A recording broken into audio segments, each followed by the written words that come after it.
ampunan. Dapat mong igalang ang kagustuhan niya. Anong karapatan mong pilitin siyang pumunta? Kung hindi sa bahay ampunan, saan mo siya dadalhin? Sa bahay mo. Ang bahay ampunan ay para sa mga matatanda.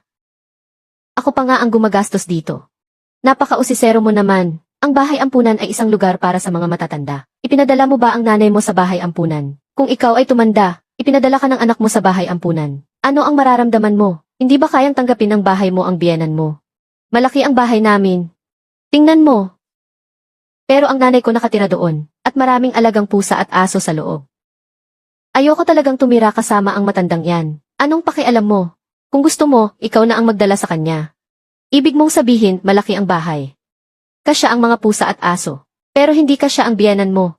Ang liit ng tiyan ng biyenan mo, pero nakayanan niyang iluwal ang asawa mo. Ngayon matanda na siya, hindi na ba siya magagamit, kaya dadalhin mo na lang siya sa bahay ampunan. Sa isang lugar na naghihintay na lang ng kamatayan. Ganun ba, tao ka pa ba?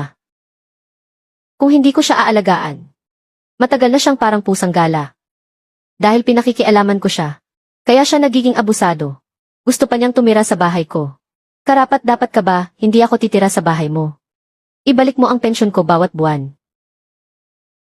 Tiya, bawat buwan siya ang kumukuha ng pensyon mo.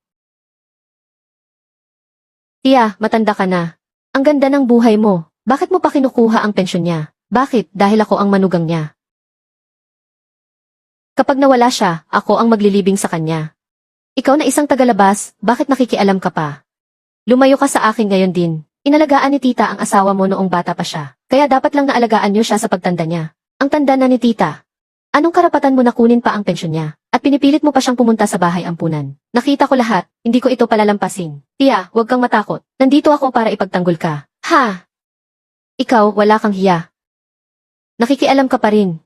Ito ay usaping pampamilya namin. Lahat ng tao sa mundo ay tatawagin kang malaking tanga. CJ, kung may isang tao na susuporta sa'yo, hindi ko siya dadalhin sa bahay ampunan, at aalagaan ko pa rin siya.